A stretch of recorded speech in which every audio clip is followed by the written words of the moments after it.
Olá, aventureiros e aventureiras da D1, Tyron aqui de novo. Hoje, mais um videozinho da nossa playlist do Olhar RPGista, que a gente faz dando pontos positivos e negativos sobre séries, animação, filme e tal, que tenham alguma ligação com RPG, né? E saiu aí essa nova animação do Exterminador na Netflix, Terminator Zero. E eu sou muito fã do Exterminador, desde molequinho. Gosto bastante e aí vou aproveitar para fazer aí o pontos positivos e negativos do Terminator Zero. Aí antes que você aponte, diga aí, mas Terminador não é RPG. Quem disse que não é RPG, garoto? Conheça aí, ó.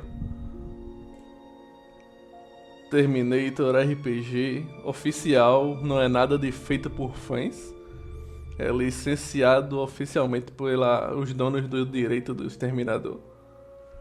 Aí, ó, Terminator RPG. São 3 livros, o livro básico, o livro de campanha e o que seria aqui o livro do narrador, né? Tem até um case, um dice case aqui para guardar os dados. Tem os dados específicos também do sistema. Sistemazinho próprio. Tem aqui também um vídeo mostrando um pouquinho do livro. Se vocês gostarem, ficarem curiosos e quiserem depois, é só falar aí nos comentários que a gente faz também um aqui mostrando o livro pra vocês. Mas o interessante que eu quero falar é do primeiro episódio da primeira temporada, pontuando aqui os likes e dislikes, comparando com o que as outras produções já existem do Exterminador e comparando um pouquinho com alguma informação do RPG, se combinar ou não, né? Aí, vamos lá.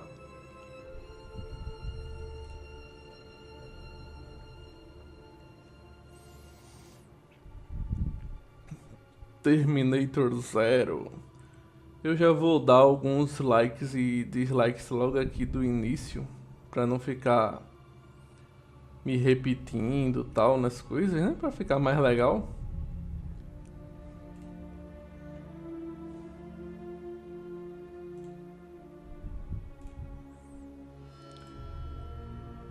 Já vamos aqui de dislike logo o primeiro. Por que um primeiro dislikezinho? Não tem abertura. Tudo bem que os filmes não tem abertura tal, mas é uma animação, né? Uma animaçãozinha dessa você espera ter uma abertura, ter alguma trilha sonora, alguma coisa. Não precisa nem ser cantado, mas o Exterminador tem várias músicas do soundtrack, né? Da trilha oficial que são marcantes, que poderia ter um trechinho de música aqui. Tanto aqui quanto no encerramento também não tem nenhuma animaçãozinha, são só os nomes da equipe de produção passando. Achei uma oportunidade desperdiçada aí. É o primeiro dislike. E de likes eu já vou colocar um like de som em geral, todo efeito de som. Eu assisti dublado, né? Mas todo efeito de som da dublagem tá muito boa, efeito de som de tiros, explosão, carro, toda a parte de trabalho de som tá muito bem feita. Toda a parte de animação, colorização, tudo dos episódios em geral também são muito bem feitas. Já é o segundo ponto de qualidade, segundo ponto de like. E agora a gente começa realmente vendo os pontos que eu destaquei, alguns pontos dos episódios. Eu não vou passar com som, e mesmo assim algumas ceninhas que eu passar, eu também vou passar o mínimo possível, que eu não sei se o vídeo vai ser bloqueado por direitos autorais ou não, né? Então eu vou passar o mínimo possível, eu vou passar sem som.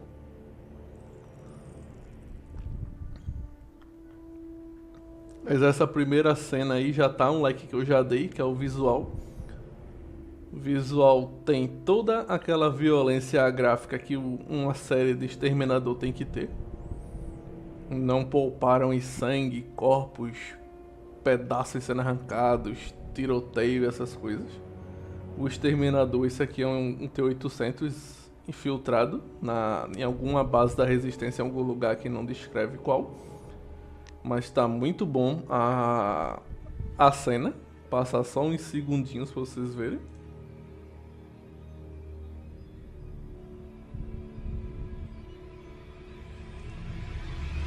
Ele captura bem a essência do que é esse cenário Exterminador e tal.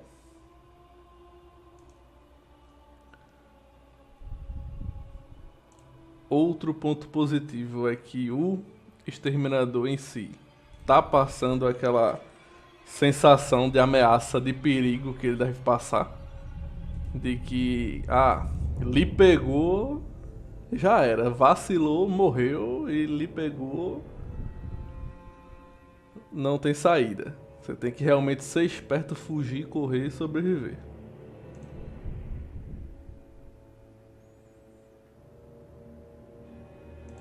Ele passa essa impressão de ser ameaçador como precisa ser.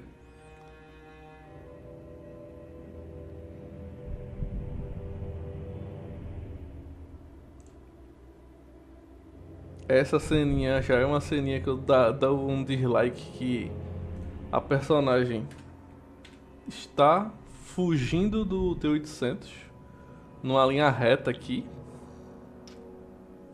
Ela só vai dobrar lá na frente à direita. E ele tá com a metralhadora giratória e, tipo, uma pessoa não erraria, muito menos a máquina. E ele erra todos os tiros nela. Ele não erraria se tivesse algum motivo de enredo pra ele não querer matar ela. Tipo, ele tivesse numa missão de infiltração pra matar todos os outros, mas na verdade tivesse tramando alguma coisa pra ela realmente conseguir chegar onde ele quer que ela chegasse. Mas não, ele tá na missão aí de matar, pelo menos até informação que a gente tem até o final da primeira temporada, né? Então, deixa esse dislikezinho porque ele não erraria esses tiros aqui. E é uma solução bem simples de resolver. Bastava, tá vendo? Ela vai, dobra e ele tá atirando, ele vai atirando nela durante todo o caminho. Deixa eu voltar aqui pra vocês verem. Ó. Tá voltando pra trás aqui, mas é a mesma coisa. Vamos no sentido certo agora. Ele vai atirando no chão. Enquanto ela tá correndo em linha reta, ela não tá correndo em zigue-zague, ela não tá pegando cobertura em lugar nenhum. Ela tá fazendo nada. Ela tá correndo e ele praticamente tá esperando ela dar mais um passo pra frente pra atirar. Ela dá mais um passo, ela tira. Ele dá mais um passo, ela tira. Dá mais um passo, ela tira. Ele não acerta ela em momento nenhum. Sendo que bastava ele atirar um pouco adiante de onde ela deveria estar no próximo segundo, já que ela tá correndo em linha reta sem fazer zigue-zague, sem se proteger com várias coisas aí que tem pra se esconder. Ela não tá usando de cobertura nada. Bastava, em vez dele estar atirando aqui, ele mirar no próximo lugar onde ela deve estar e acabou. Já teria acertado e teria derrubado ela. E é uma coisa complicada porque bastava não ter essa cena tão comprida. Em vez de ter todo esse corredor comprido e mostrar ele atirando várias vezes e não acertando, era só, em vez de ter todo esse caminho, ela já dobrar à direita. Já essa subidinha fosse mais próxima, ele dava um tiro, ela dobrava, acabou. Não teria esse problema de o Exterminador, o Stormtrooper aqui que não sabe atirar. Outro ponto de dislike é que ele atira nas coisas, ó, e não fica a marca de balas. No piso não fica a marca de bala. No piso ficou marca de bala, corrigindo. Aqui na parede que não fica nenhuma marca de bala.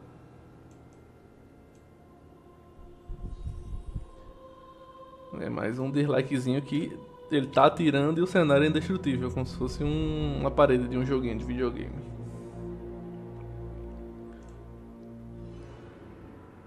Esse aqui é um ponto que eu gostei, que ficou a mistura interessante do 2D e do 3D. Eles conseguiram mesclar bem o 2D e o 3D, ficou bonito, ficou funcionando bem e é difícil de fazer isso. Claro que você percebe bem o que é 3D e o que é 2D aqui. Mas visualmente, você olhando assim parado, você percebe mais. Mas você olhando durante a cena passar, ele se mescla melhor. É claro que você vê bem o que é 3D e o que é 2D. Agora também depende de quem é o observador, né? Porque como eu faço modelagem, eu desenho e tal, é mais fácil pra mim eu ver o que é 3D e o que não é. Mas para o público em geral, acho que a mescla fica melhor ainda. Porque o pessoal não tá nem preocupado, não tá nem pensando em prestar atenção nisso. Toda a estrutura do cenário também foi muito legal aqui pra uma cena de ação essa.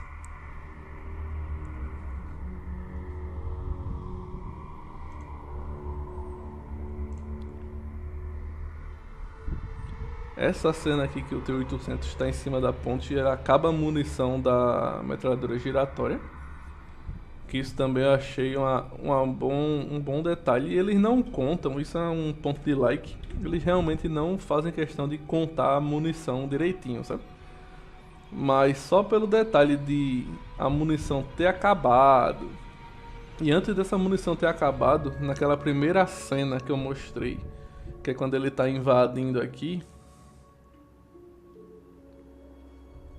já mostra ele recarregando. Ele já tá atirando e tal, aí acaba a munição, aí ele tira, pega um novo, eu não sei como se chamaria, né? Um novo tambor, vamos dizer assim, de munição e recarrega a metralhadora giratória.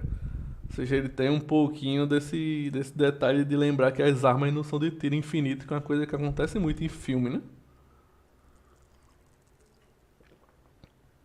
Agora, essa parte também tem um dislike porque o T-800 não deveria sofrer com o recuo do tiro de uma pistola. Mas o braço dele faz o recuo como se fosse um humano.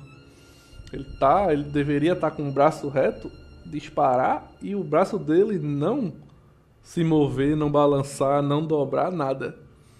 Com a metralhadora giratória, beleza, ele tem ainda um certo balanço, mas com a pistolinha de mão não. Uma pistolinha de mão, uma pessoa, um humano, consegue diminuir o recuo. Muito mais ele chega a dobrar o braço quando tá atirando. Que é a cena que eu vou mostrar aqui agora. Ele vai sacar com o braço esquerdo. Aí. E quando ele dispara, aí ele tá mirando.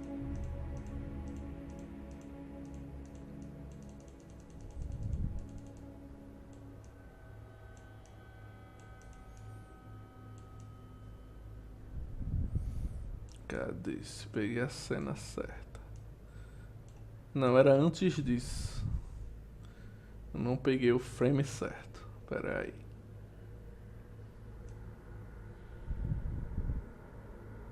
Aqui agora.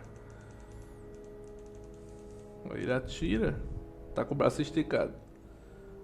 Ele atira. E sofre o recuo do tiro. Uma vez, aí posiciona de novo, atira e recua de novo. Que não era pra ele atirar reto. Ele não é um humano.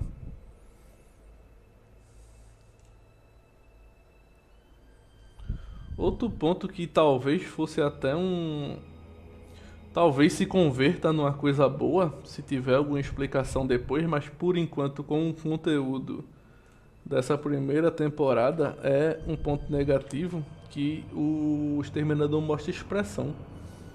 Ele se surpreende, ele tipo vai pular, em vez de simplesmente pular, ele abre a boca como se fosse uma pessoa pra se preparar e pular e não é isso que é o T-800. O T-800 ele só age, ele não vai abrir boca pra mostrar que vai ter uma antecipação ao movimento, nada, ele vai estar lá, ele vai virar e vai pular, sem expressão, sem nada. Que é, entende? Ele abre a boca, tipo, não vai fugir, eu vou pular, vou lhe pegar. Tá? E isso seria normal uma pessoa fazendo isso. Não T-800.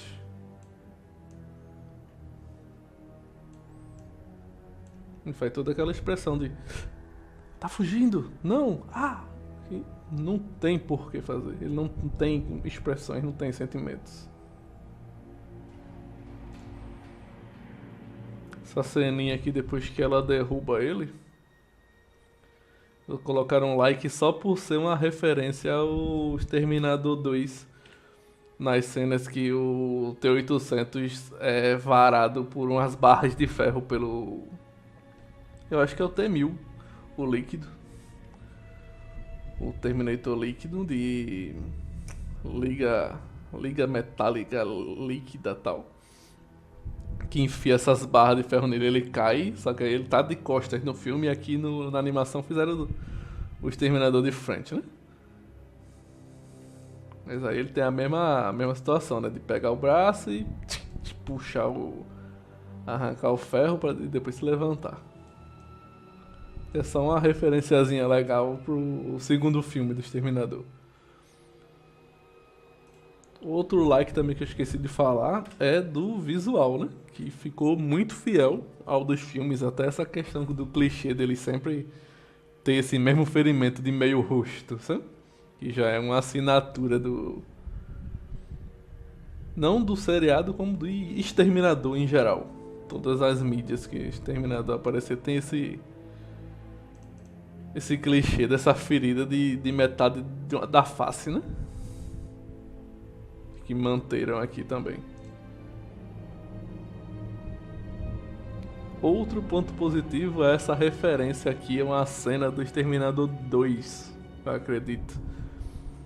É do Exterminador 2, que tá a Sarah, John Connor e o T-800 numa área de deserto. E eles estão lá pra pegar mais armas, tal, com um contato que a Sarah tem. E aí tem dois menininhos brigando de... Não chega nem a ser polícia e ladrão, eles estão só atirando um no outro. Umas arminhas de brinquedo, feito esses dois pirratão. Aí eles têm aquela frase, né, nós não vamos sobreviver, não é a humanidade. Aí o T-800 vira pra ele e fala, o ser humano tem a característica de se autodestruir, de gostar de destruir uns aos outros e tal. Que é justamente essa ceninha de duas crianças brincando com as arminhas. Eu atirei você, não, eu que atirei você primeiro, não sei o que. É uma referência legal ao segundo filme.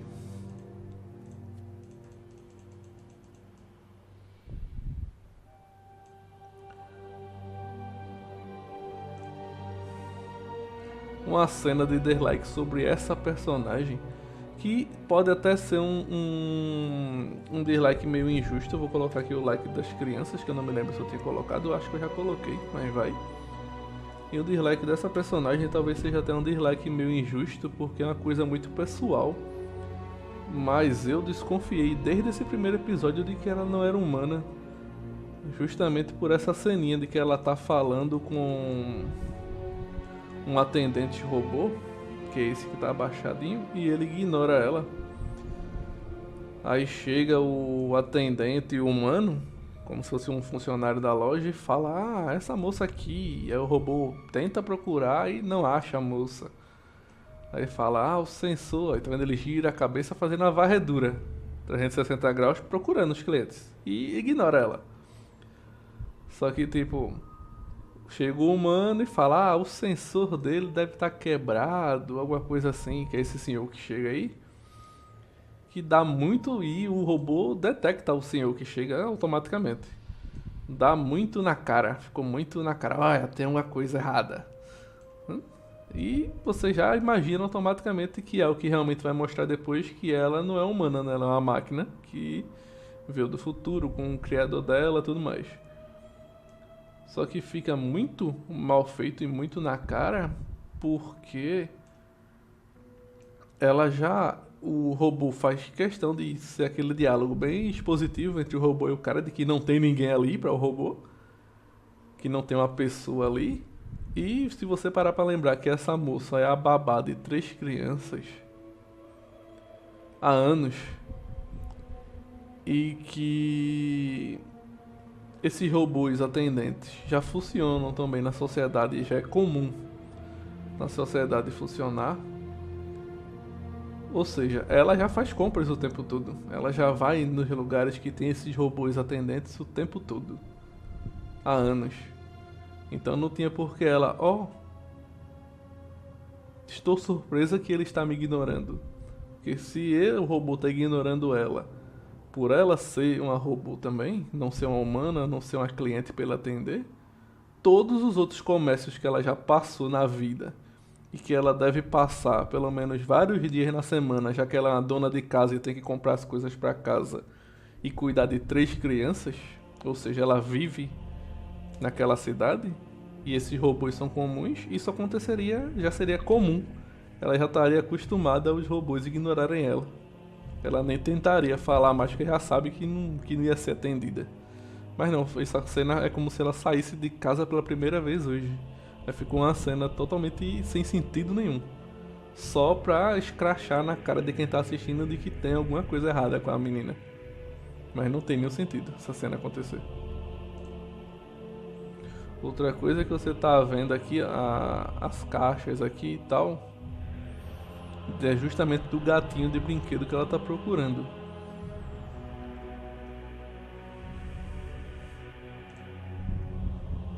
Tá bem do lado. Ela pergunta assim, ainda tem esse gatinho no estoque? O pôster tá aqui. O robô ignora ela. Quando o homem pergunta a ele, o robô se abaixa e pega na caixa, bem do lado da cara dela, o que ela tava procurando.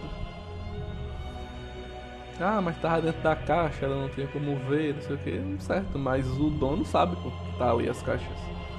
Ele perguntou pro robô para o robô pegar.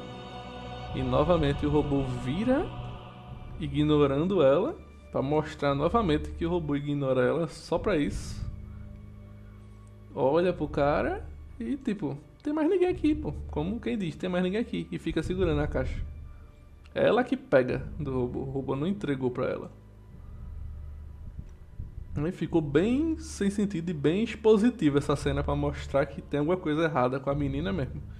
Aí como eu já assisto e acompanho o Exterminador de filme, outros seriados, HQ e tudo mais, jogos, game, não sei o que. Você ao se pegar fã e galera que já acompanha, já pensa na hora o que eu pensei. Foi muito expositivo, foi desnecessário isso aqui.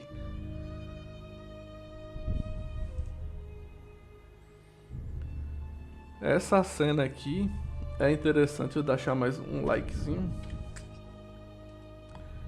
Ela mostra exatamente o que eu tava falando antes, que os robôs são coisa comum no dia a dia. Tá vendo o robozinho segurando o guarda-chuva pro senhorzinho passar, tal. Eles são um ajudante pessoal que tem em todo canto.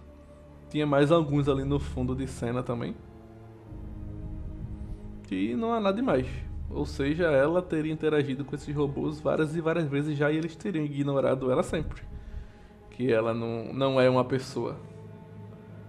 Mas eu deixo um ponto de like da ambientação deles estarem mostrando que a tecnologia aí nessa época é 1997, essa época que tá no momento aí a cena, já é muito mais avançada do que seria no nosso 1997, né?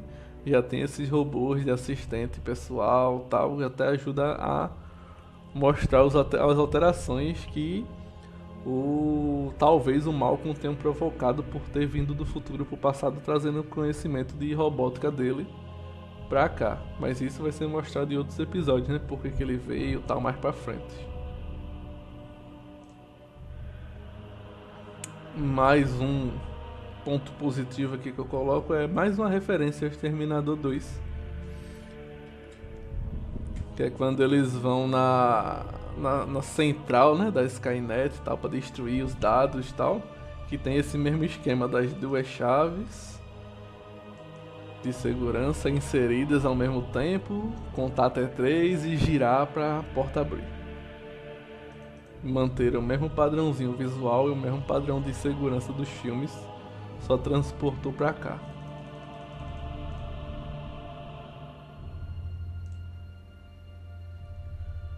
Aqui também mais um like, mais um ponto positivo, é toda a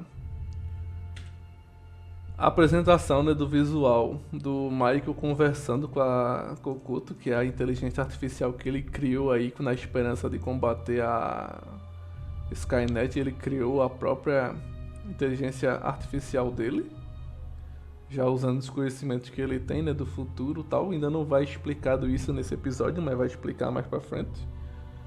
Mas como o caso, a intenção aqui do vídeo da gente não é contar um enredo, não é fazer um resumão do seriado, e sim apontar esses pontos positivos e negativos, a gente não vai entrar muito na parte do enredo, mas o enredo é bom. Eu vou colocar um ponto de like no enredo, que o enredo também é legal. Essa cena também é boa.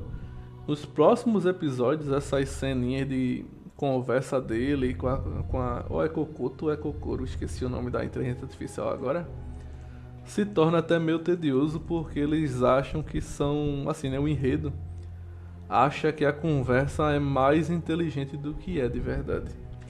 E eles ficam um negócio meio arrastado, meio exagerado, consome muito tempo de perguntas existenciais dele. Ah, por que a humanidade merece sobreviver? Por que eu deveria ajudar vocês em vez de me juntar com a Skynet? Ah, vai ter realmente essa destruição ou não vai e tal. Tudo poderia ser tratado e precisava, não precisava de tanto tempo, porque durante todos os episódios praticamente vai ter alguma ceninha dele aí filosofando com a máquina, sabe? E se torna meio tedioso depois de vários episódios. Mas ainda não aqui. Aqui nesse primeiro ainda tá bem legal. A apresentação, a conversa, tudo.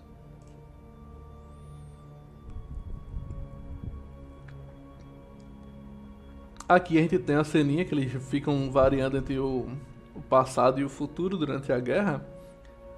Essa ceninha aqui também merece o like, que é a cena do infiltrador continuando a invasão dele em alguma das bases da resistência. E ficou bem legal a maneira que eles retrataram as pessoas, os sobreviventes, a resistência, o local onde eles ficam abrigados, sabe? Assim, ó, toda a destruição que tem lá fora, de resto de máquina, de pedaço de gente e tudo mais.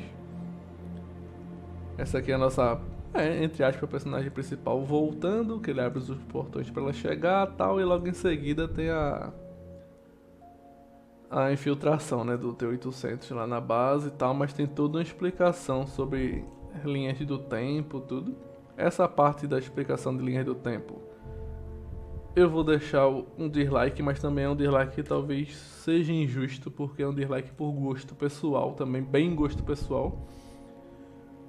E ao mesmo tempo eu vou deixar aqui um likezinho também pela apresentação dessa personagem, essa senhorinha que é a vidente e tal, que eu acho que é a própria personagem mais velha. Que ela vai voltar no passado, eles estão aí em 2030 e pouco, se eu não me engano. E ela vai voltar para 97. A moça mais jovem vai voltar para 97. E eu acredito que de lá para 97, para a época do futuro, ela vai continuar, né, viva, envelhecer normalmente. E ela mesma é essa senhorinha aí, que tem essa marca mais clara no rosto de algum ferimento. A gente vai ter que esperar para ver se é ela mesma, mas eu arrisco que é. Porque tem toda uma conversa depois mais na frente de por que eu fui escolhida para voltar, tal. Aí a senhora explica ela sobre as linhas do tempo, que é uma ceninha que eu vou mostrar daqui a pouco, que eu já dei o dislike, tal. E deixa muito naquela intenção de quem é essa, tal, por que ela foi escolhida, tal. E eu acredito que ela é a própria senhorinha. Ela mesma se mandou de volta pro passado, porque a mais idosa já sabe o que aconteceu e sabe que tem que mandar ela mesma de volta para as coisas acontecerem. Que é um negocinho que eles fazem uma jogada legal nesse seriado, que tem isso. Aí tem a questão do Michael, acredito que é o nome dele, que é o cientista que tava conversando com a Cocoto lá, que é a inteligência artificial que ele criou. Ele também veio daí do futuro, de 2030 e pouco. Ele voltou pra 83 e lá ele criou uma vida nova em 83, já tentando criar essa inteligência artificial para combater as Skynet. Só que aí ele voltou, aí se casou, aí teve filhos, e ele é filho dessa moça que voltou pro passado também. Só que aí nesse momento ela ainda não foi mãe dele, ela ainda vai ser mãe dele, ou seja, ela vai conhecer o pai dele nessa viagem que ela fez pro passado. Aí fica aquela questão, passa a entender também que o pai dele seria o próprio filho dele, que ele tem 3 filhos. Aí ele faz toda essa jogada que o Exterminador costuma fazer, né? Que é tipo...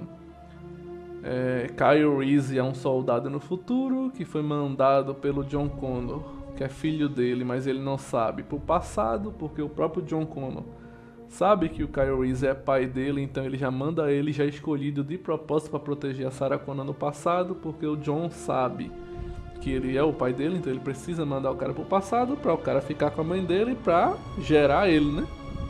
E por isso é obrigatório que seja o Kyle que volte.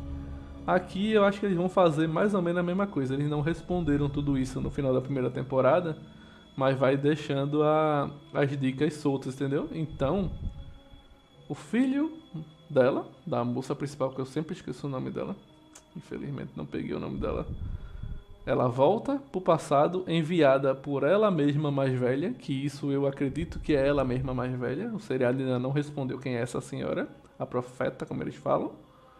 Até por ela ser a profeta combina, porque tipo, ela mandou ela mesma pro passado, então ela mesma aprendeu as coisas, chegou nesse tempo tendo mais informação com o pessoal, porque ela já viveu isso quando era jovem.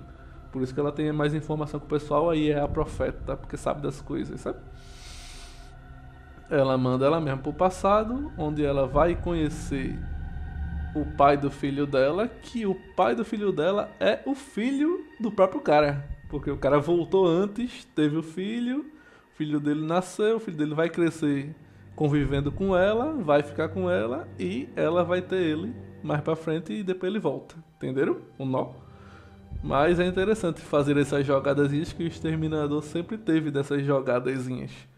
De eu tô vivo, mas meu pai nem nasceu porque ele é mais jovem e ele vai nascer no futuro e vai ser mandado ainda pro passado pra conhecer minha mãe, entendeu? É umas coisas que eu gosto desse tema de viagem no tempo. Que é uma das coisas que faz eu gostar também de Terminator, é essas complicações dessas viagens do paradoxo do avô. Agora, eu não gosto da linha do tempo como eles trataram aqui no seriado, que a senhorinha vai explicar a ela que a viagem no tempo é como se quando você volta, você não volta para aquela linha. Você volta e se cria uma nova linha do tempo, que se cria uma nova realidade onde você voltou. Porque você não pode voltar pro passado, porque o seu futuro já é o seu passado. Então você não tem como voltar e mudar as coisas, que aí não teria nem como você ter ido, entenderam? É nesse sentido que eles querem colocar para ter várias linhas do tempo.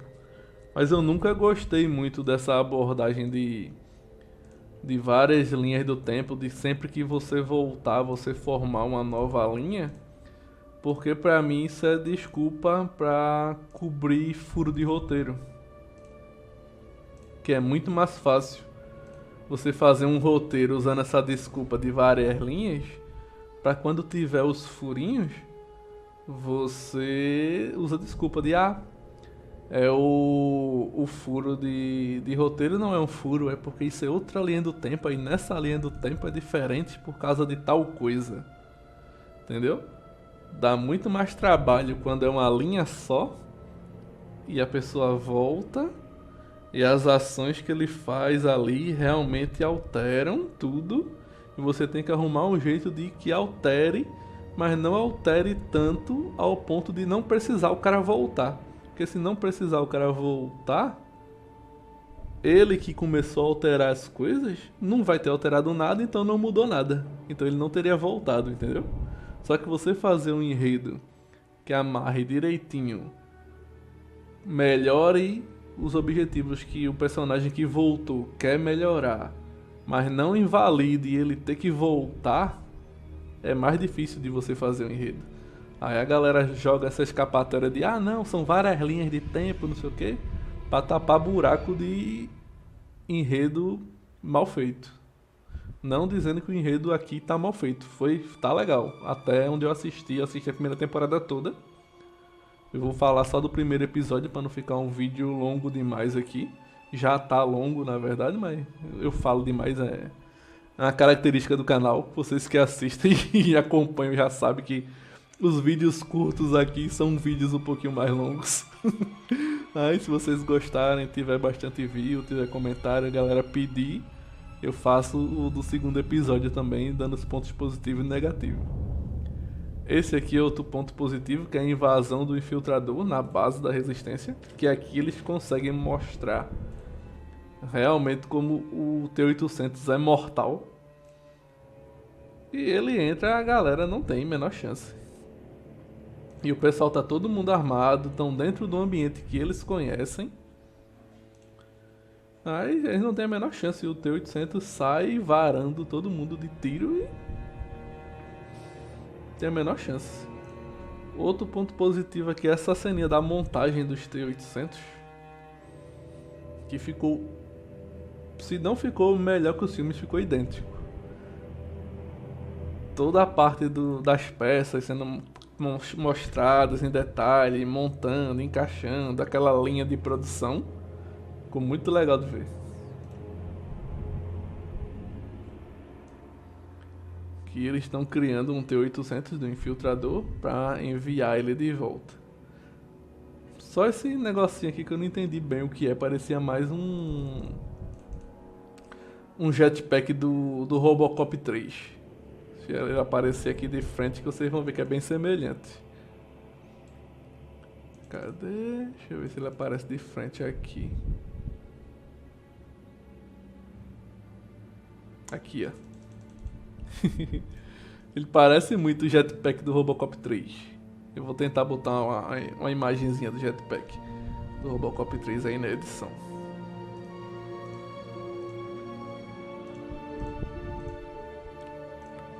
Aqui eles estão criando o T-800, o infiltrador. Mais um, né? Esse aqui vai ser enviado para o passado com a missão de eliminar aqui o Michael, que é o criador dessa Cocoto, que é a inteligência artificial para rivalizar com a Skynet, que ele cria nessa intenção.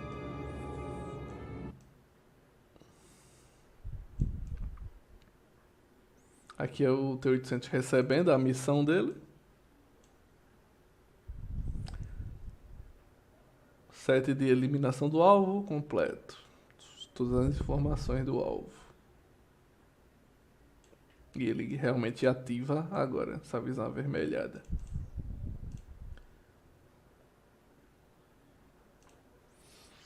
Um ponto negativo aqui enquanto ele está passando é que poderiam ter aproveitado essa parte onde ele está passando aqui por vários T-800 encapsulados a fazer uma homenagenzinha ao Arnold, né? Ter um rostinho aqui do Arnold aqui.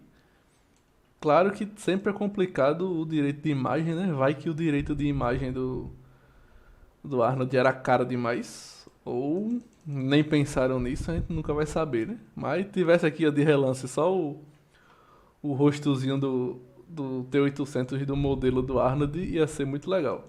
Até porque, pelo enredo, eu não lembro agora se é só capitão, general, tal, mas não importa. Um militar humano foi o Arnold, o ator, faz um personagem que é um militar humano, que o rosto e o corpo dele que foi escaneado para servir de modelo pro T-800. Então, basicamente, os modelos do T-800 era o padrão da linha de montagem, era para ser a cara do Arnold. Só que, claro, como eles são um negócio de infiltração, se todos tivessem a mesma cara, também não teria sentido, que ia ficar na cara que ia terminar marcando que era o T-800. Aí, pelo menos nessa linha de montagem todinha, tivesse um ali com a cara do Arnold lá só, era um ponto de referência que ia ser legal.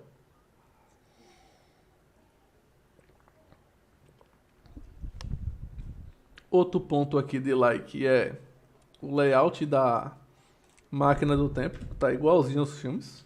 Ficou bem fiel. Gostei bastante. E aqui já é o finalzinho do episódio, que ele vai para a posição padrão. É aquela agachadozinho. Uma semi-posição do herói, né? Parecida. E acaba o primeiro episódio. Eu gostei bastante do seriado. Aqui tá na grande vantagem, viu? 17 pontos positivos para 8 negativos, então só por isso já valeria a pena passar pro segundo episódio. Mas eu já assisti tudo, eu gostei, vale a pena. Mas é isso aí, galera. Contem pra mim se vocês gostaram ou não. Se querem que eu faça pontos positivos e negativos do segundo episódio dessa primeira temporada. E se querem também que eu traga alguma coisa daquele livro do Terminator RPG aqui pro canal. Beleza? Tiver bastante views, curtida, comentário aí pedindo, eu faço a continuação. Novo? Deixem o like, comente, compartilhe. Se não for inscrito, se inscreva aí para se tornar mais um aventureiro ou aventureira da D1. Considere aí também se tornar um membro, é apenas R$ 1,99 por mês. Você apoia aqui o canal, você vai ter seu nome na lista de membros no final de todos os vídeos e lives, gameplays, tudo. Vai ter seu selinho de membro do lado do seu nome no chat. Você vai ter os emotions exclusivos para usar de membro também no chat. Você vai ter acesso aos vídeos exclusivos e vídeos com antecedência de vários meses no canal. Tem vários e vários vídeos exclusivos para membro por meses, que depois que abre para o público geral. E o principal, você vai ajudar aqui a gente o canal, beleza? Tô indo nessa. Desejamos bons jogos para vocês, seus amigos, e até mais. Tchau.